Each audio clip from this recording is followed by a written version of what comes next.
yesterday I found myself in a coffee shop not far from the house. It's a place called El Chiapaneco, and one of the things that I've always loved about this place is that the guy who owns it has his coffee plantation almost 2 days drive south of here, on the very border between Mexico and Guatemala, at a place called Unión Juárez. It's literally in the corner between the southern border with Guatemala and the border that runs north up towards Palenque and San Cristobal de las Casas. And we were chatting, and I love my coffee from Chiapas. And he said, my plantation is in this little village, and he named it. And I said, I stayed in the schoolhouse there when I walked from the coast over to Palenque years and years ago. He said, that's incredible, because I've never met anybody outside of that little neighborhood who even knows where the village is. It's such a tiny hamlet on a small track. But I got there on about the 9th day of my walk across the country, and I was able to buy some ground coffee, again, as we always do, bring it back to the house. And so my coffee here this afternoon is from that place that I passed through as a 21-year-old all those years ago. And it reminded me about two books that I'm looking at the moment. One is The Lawless Roads by Graham Greene. The back cover blurb says, in the late 30s, Graham Greene was commissioned to visit Mexico and find out how the ordinary people had reacted to the brutal anti-clerical purges of President Calles. His journey took him through the tropical states of Chiapas and Tabasco, where all the churches had been destroyed or closed and the priests driven out or shot. And it provided him with the setting for what is a novel, but it's a very accurate portrayal of Mexico. By the way, this isn't going to be another book review. I'm sure, a random reading from a book about Mexico written in the late 1930s is of only interest to a tiny minority of people. But there's a thing I love about it, and this is just where Graham Greene crosses the border across the river. The border means more than a customs house, a passport officer, and a man with a gun. Over there, everything is going to be different. Life is never going to be quite the same again after your passport has been stamped and you find yourself speechless among the money changers. The man seeking scenery imagines strange woods and unheard of mountains. The romantic believes that the women over the border will be more beautiful and complacent than those at home. The unhappy man imagines at least a different hell. The suicidal traveller expects the death he never finds. The atmosphere of the border, it is like starting again. There is something about the border, says Greene, that is like a good confession, poised for a few happy moments between sin and sin. When people die on the border, they call it a happy death. Now, the reason I've dipped back into this The Lawless Roads by Graham Greene is because when I was at the coffee shop yesterday, El Chiapaneco in Miramontes, I was reading this book, probably for the third time. It's called Under the Volcano. It's by Malcolm Lowry, and it has its origins in a short story he wrote in the late 30s about a single day in the life of a British consul called Geoffrey Firmin, who is on a bus journey, and things happen in that journey, but that sets the scene for his experience of Mexico, arriving in the town of Cuernavaca to the north of Mexico City on a famous day in November called the Day of the Dead, Dia de los Muertos.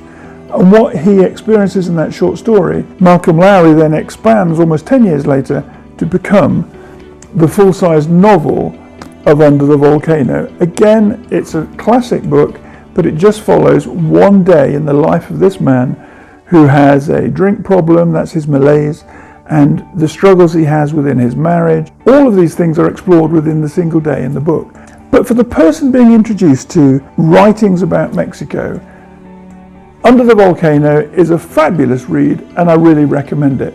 To me, as a youngster aged just 20, when I first came to Mexico, it was a colossal eye-opener into the culture of Mexico and the life within a single city, in this case Cuernavaca, which Lowry gives a different name to for the sake of anonymity and for the fear then of not criticizing the residents of that particular city. But it's a great story, and being in that coffee shop reading Under the Volcano was just fabulous, because I had that connection with the guy who's got the coffee plantation down near Union Juarez, I had the opportunity to read again with new eyes almost about Mexico City and how I feel about the culture and the life here. And although the book isn't about Mexico City per se, it is about the life of one of Mexico's largest cities outside of the capital. And the culture now seems almost identical to what I experienced 40 years ago when I first lived here as a university student.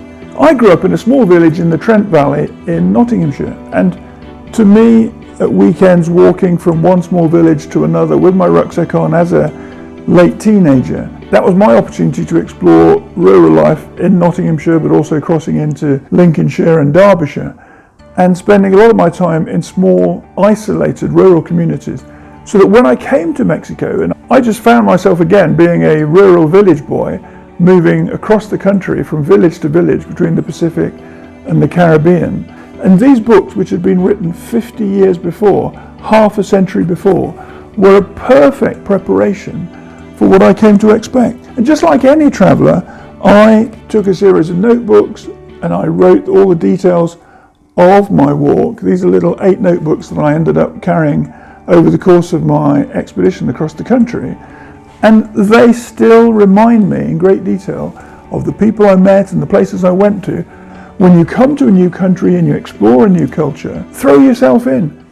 If you've never been to Mexico before and you turned up here next week or next month and you stayed in a house or a hostel or a little hotel here, you would be exposed to a whole new culture that you've never seen before. I'd been to Spain multiple times, traveling on my own as a hitchhiker, as a walker, and moving through the landscape of Spain. So I thought maybe I would expect something familiar upon my arrival in Mexico, but no, it was never like that. And even now, in 2023, I look at the culture around me and I'm amazed every day.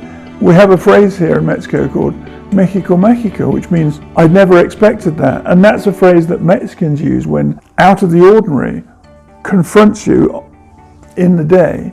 And you think, I've never seen this before, I've never experienced it. But Mexico will always surprise you. I find it, as a writer, I find it a great place to be. And later on, I'll be going out to the coffee shop to work on a new edit for a manuscript that's finished now. I'll be in a cafe that I'm familiar with. It's not the one I went to this morning where I buy the coffee for use at home.